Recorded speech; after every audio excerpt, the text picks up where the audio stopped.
Welcome to This Week in Rauch Beer, the world's most important, long-running, and awarded show dedicated to smoked beer. Before we begin, a reminder that there is official This Week in Rauch Beer merch available on allaboutbeer.com/merch. Get your hands on our exclusive hat while supplies last. And make sure you're staying on top of all of the latest news and releases from Rauch Beer Land by visiting us on Facebook at This Week in Rauch Beer and on Threads and Instagram at TW Rauch Beer. Boy, do we have a humdinger of a segment for you right now. And it answers the age-old question of how many brewers it takes to smoke a beer.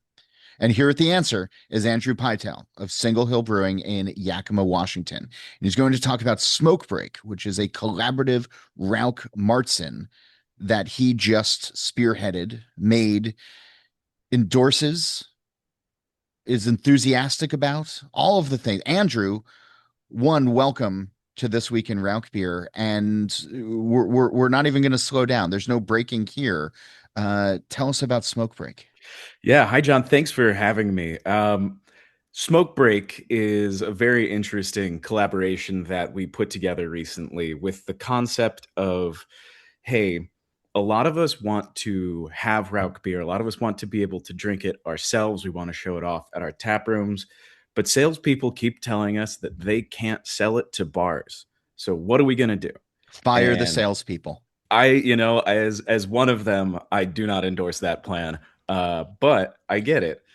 What we landed on was, hey, if we get enough of us together to make this beer, if we bring 8 to 10 different breweries together, we landed with 8. How many of those kegs and cases can we each take to our tap rooms to completely alleviate the need to convince some random sports bar that they should have a smoked lager on tap? Isn't there a famous bar in Yakima called Sports Bar? What's the famous bar there? Sports Center. Sports Center. Are you telling me that Sports Center doesn't want a Rauch beer on tap? As far as I'm aware, Sports Center does not. Sports Center has also over time transitioned less into the bar that you might have known from reading about Harvest in Yakima and more into a nightclub situation, which I'll tell you what, getting the kids on the smoked lager would probably be a good move. But kids, of course, over 21, under 25. But we haven't quite gotten there. So, well, that's disappointing. So you got 8 breweries in the Pacific Northwest together to create this. How easy a sell was this? It was a medium sell. I asked at first 9 breweries, and then us. So to make 10, I asked 9, hey, you've probably heard me talk about this idea at a conference before, because it's a thing that had been kicking around for a while between Zach Turner, who's the owner and head brewer at Single Hill, and myself. And Theo, the head brewer at Urban Family, also had a similar idea, but with Belgian beer, of like, how do we share the load of a fun brew like this? And in late December, I believe, I reached out and I said, do you guys want to get together in February and make one smoked lager style TBD? Were we going to do a Helles or a Märzen? We hadn't decided any of that stuff yet. But do you want to get together during the slow season, make this beer, and I'll take some of it back to our own tap rooms where we can sort of proselytize Rauch beer? And the answer was a resounding yes. Almost everybody who I asked to be part of it said yes immediately. One was going to be out of town, and one, my email got lost in their spam box. So we'll forgive them. We'll see about forgiveness. So you decided on, so you got everybody together. Mm-hmm. You all started talking about this, and you decided on a Märzen. Yeah. Real quick, just going to shout out the collaborators on this project. Yeah, please do. So we're based in Yakima, but we also have a Seattle location. Collaborating on Smoke Break was Varietal in Sunnyside. There's Obelisk Beer in Astoria, Oregon. And then the rest of these are all Seattle area breweries. There's Human People Beer, Lass Brewing, Ravenna Brewing, Urban Family Brewing, and Cloudburst. And going into this thing, we didn't know. I anticipated, honestly, that we'd end up with a Helles. It is what, at Single Hill, we had made the 2 previous times that we made a Rauch beer. The experience that we had, it seemed like quote unquote the safer option. But as we kind of got the group together, the idea of a safer option went completely out the window. And it's like, hey, if we're going to do this thing, let's do it for real. Let's get 60+% smoked malt in this. Let's make it a nice deep amber hue. Let's make something like Schlenker Lamarzen. And that's where we ended up.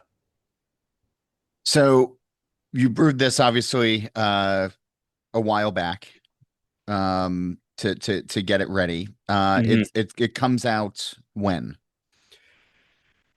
It comes out on April 2nd. So if you're listening to this podcast the day that it drops, it comes out tomorrow. It would have come out today, but I did not want people to think this was an April Fool's joke. I had my press release all written up and calendars all written with 1st of April release, and then I realized people were going to think it was a joke, and it is anything but a joke. Absolutely. Have you been able to sample this yet? I am about 2 hours out from being able to. So Okay. unfortunately, I have not. I have it on good word from our brewers that it is great. I have been told that it has converted some non-believers. It is a darker and more intense smoked beer than we at Single Hill have put out before, and we're pretty excited about how it came together. So talk about how you're going to communicate this to the drinkers who walk into the tap room, because it is one of, if the not most polarizing styles of beer out there. And Hmm. there's really only two types of people, those who love it and those who have not come to love it yet. Hmm. Hmm. And so have you been talking with bartenders? Have you been talking with folks in advance on how you want to communicate this out there to get the word out and get people excited to taste it the first time and then come back for five more pints? Yeah, I think one of the things that's really an add on, a value add to this release from the fact that there's 8 breweries associated with it, is that people might be like, hey, what's up with that? Before they even get to the idea that it is a smoked beer, that it's a Rauch Märzen. They're going to want to know what the story is. And it's going to create the opportunity for bartenders to explain this is a traditional style associated with Bamberg, Germany. It is brewed with smoked malt because the follow up question is almost always, what is smoky in the beer? It's going to give people that opportunity to taste. And I really like to arm people with the idea that I don't know if this is apocryphal or if it's real, but I've just stuck with it forever that they say in Bamberg that you don't know if you like Rauch beer until you've had 3 half liters of it. I enjoy 100%. arming people with that phrase to try and get people to like, oh, this isn't a sip and decide thing. This is like a get into it and decide thing. I like that. So it releases April 2nd. Give us the Yeah. locations where people can have this, and then where they can go online to learn more. Yeah. Um, it releases April 2nd, definitely at both Single Hill locations. So our tap room is in Yakima, and then we have a small beer and wine bar called the Single Hill Commons in the Ballard neighborhood of Seattle. And I do not have full confirmation on if everyone's getting it on tap on the same day, but we're shooting to have it available at Human People Beer in the Roosevelt neighborhood of Seattle, Lad and Lass Brewing in the University District of Seattle, Ravenna Brewing in the Ravenna neighborhood of Seattle, Urban Family in Ballard, Cloudburst both in Ballard and near the market. Everyone's going to have it in hand later today, the day that we're recording this. So they should have it available all on April 2nd. If they didn't clear a line and don't get it on until a day or two later, I apologize. Down at Obelisk Brewing in Astoria, it might take me a little bit to get it into Oregon, so TBD there. And at Varietal in Sunnyside, they should also have it available on April 2nd. Love it. Online to find out more, boy, that is a great question. You're making me realize I should put something out there. Right now you can Google in parentheses or in quotes smoke break and then in separate quotes Single Hill, and you'll probably find several people having reposted the press release we put out for this beer. Lovely. I imagine that also works on Bing. Andrew, thanks for doing the important smoky work. Thanks for spearheading this, for pushing this forward, for getting all of the brewers together, minus those two, Yeah. to do something that will live on in the memories of everybody forever and go down as one of the greatest accomplishments in beer of all time. Gosh, I can only hope. Schlenkerla, Marzen, Dovetail, Rauch Doppelbock, and Smoke Break. That's my dream that we all get in that conversation.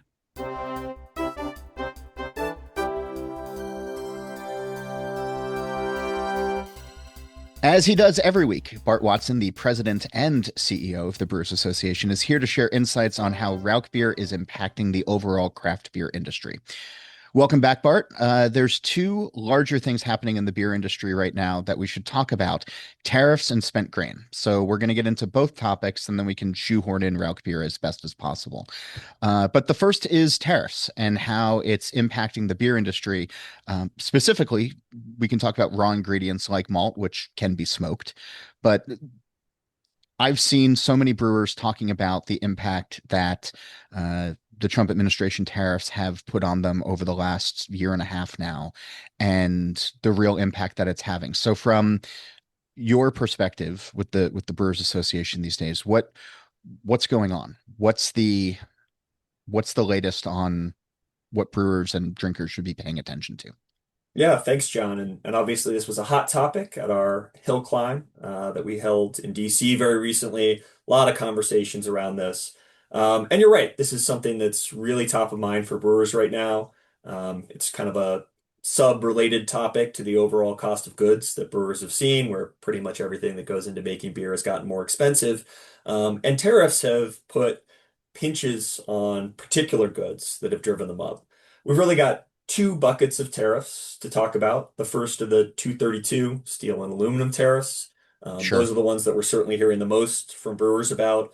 Those are the ones that were unaffected by the recent IEEPA Supreme Court ruling. IEEPA stands for International Emergency Economic Powers Act. It always sounds like, to me, the way the Europeans would pronounce a new IPA style, but it is a ruling that got struck down by the Supreme Court and said the president can't do that.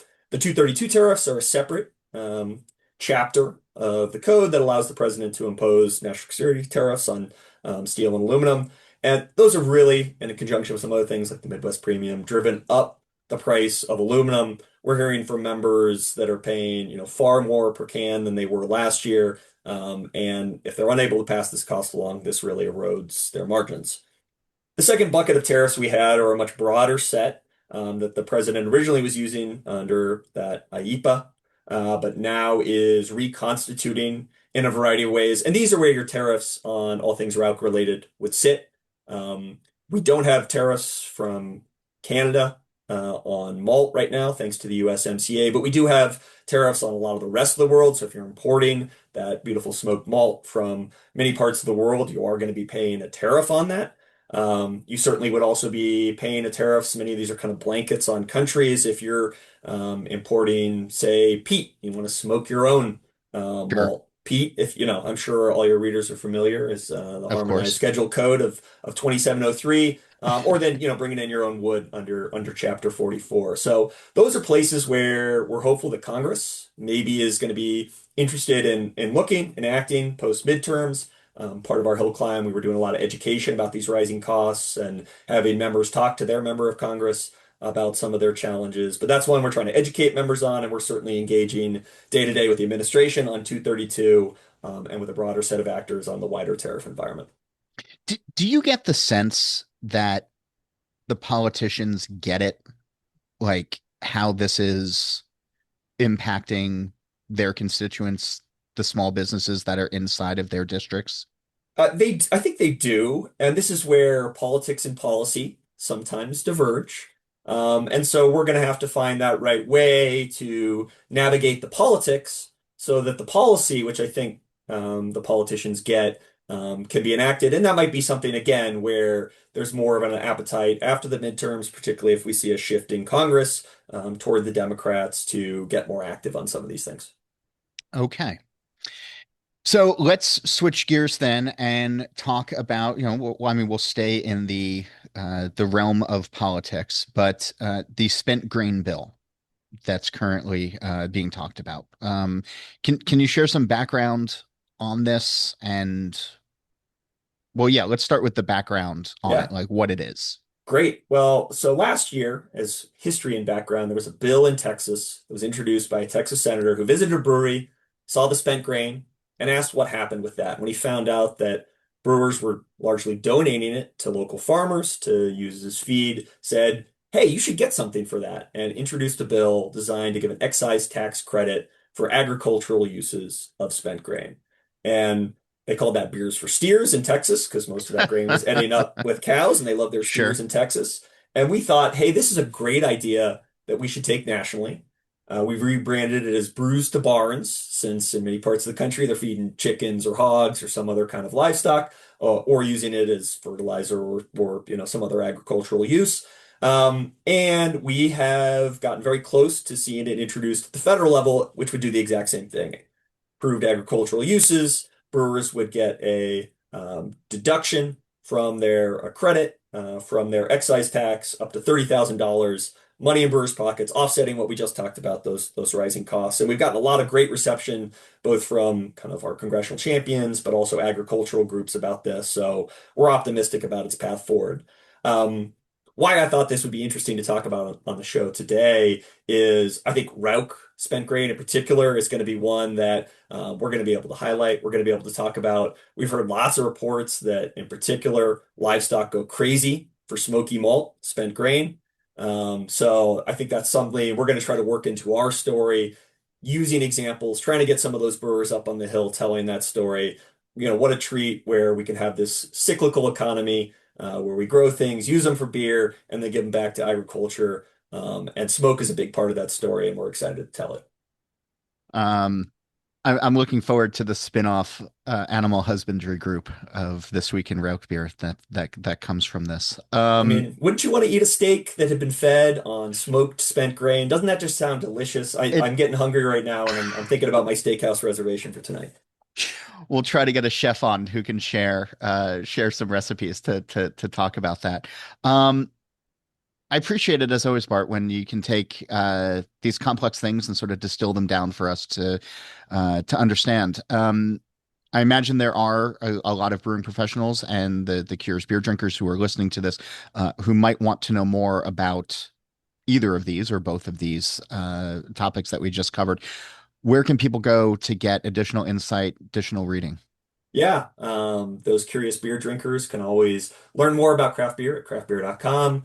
Brewers can keep up to date on everything the Brewers Association is doing at brewersassociation.org. And I would invite any brewing professionals who are already planning to go to join us in Philadelphia for this year's Craft Brewers Conference, April 20th through the 22nd. It's cheaper, more accessible than ever, and it's going to be a great time. Lots of smoke beer. I'm sure we'll be drunk, and it will be a wonderful week.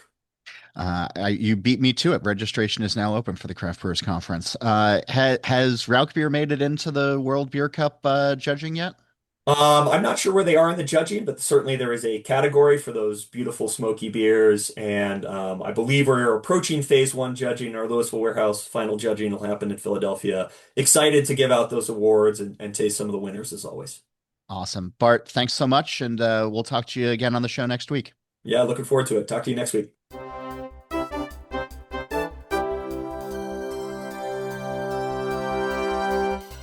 Now, let's get another brewer perspective on Rauchbier. Recently, I had the chance to talk with Brian Shirley of Time and Materials Beer in Massachusetts to talk about something special he did with smoke.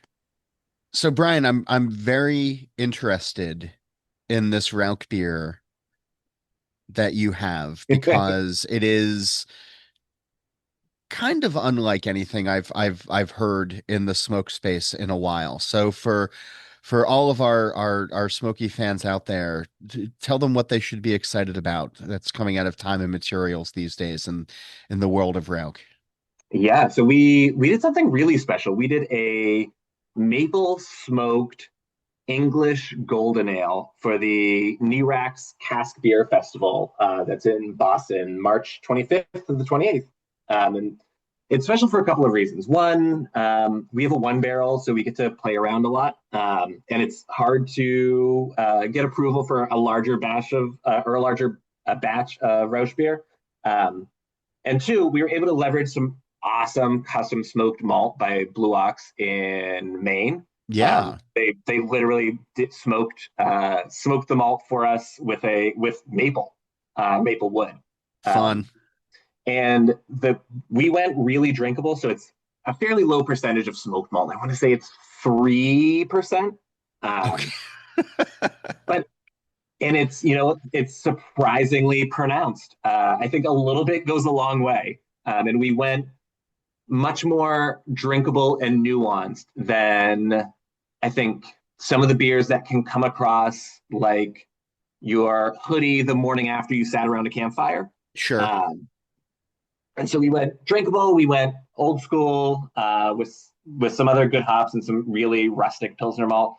And the cast just makes everything more fun. And really, I think that there's probably the folks who would go to a cask ale festival are probably the same folks who would love a Rauchbier. Yeah, who listened to a podcast about Rauchbier. 100%. So it was a very serendipitous overlap of personas for us. Well, so when you were talking to Blue Ox then about doing this, like what, like, did they have a vision in mind? Did you have a vision in mind? Was it just like how did that conversation evolve? So all of that happened through Alan at Amory's Tomb, who we did the beer with, who has an excellent relationship with Blue Ox and who actually introduced us to Blue Ox many years ago. And they're just awesome folks who want to experiment, and much like we do with the farmers market and iterating pretty quickly. They're a relatively large maltster for a craft maltster, but in the grand scheme of things, can still be pretty damn nimble. And so they will often in all of their newsletters and email updates and things of that nature ask folks for idea and say, we just want to play around. We're happy to make something custom for you. And so really that idea came from Alan at Amory's Tomb, who works with them on a regular basis on developing new and exciting malts utilizing their Maine grown grain. So have you thought about future collaborations? Have you thought about future Rauch beers? Are you going to wait and see how this goes and then? I think so. Like, what's the point of having a tiny little nano if you can't have fun, right? And even if it's just for us, it's one barrel is 10 cases at a time. And if I can't sell 10 cases of Rauch beer, like, what am I doing? I mean, it's a very, very fair question. I'm glad you're doing this. I'm glad that there's some smoke at Nirax. I think that there's I hope people appreciate the sacrifice that you put into to making that beer.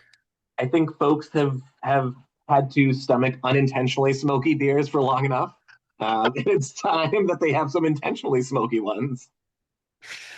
Wonderful. Well, I hope you make more Rauch beer in the future for those who don't get to Nirax and then can taste your beer and taste your commitment to smoke well past the festival weekend. Agree to agree, John. Brian, thanks for your time. Thank you. Have a good one. And that, my friends, is the end of our show for this week. Tell me about your favorite Rauch beer. You can email me. It's John Hall, that's JOHNHOLL, at allaboutbeer.com. Be sure to go visit allaboutbeer.com as well. A reminder, join the This Week in Rauch Beer Facebook group. You can follow us on Threads and Instagram at TW Rauch Beer. Merch is also available on our website. That's allaboutbeer.com/merch. And every order helps keep us on the air week after week. Thank you, as always, for tuning in, for your telegrams of support, for your willingness to indulge on this first day of April. And for now, stay safe, look out for one another, and drink that smoke if you've got it. Good night.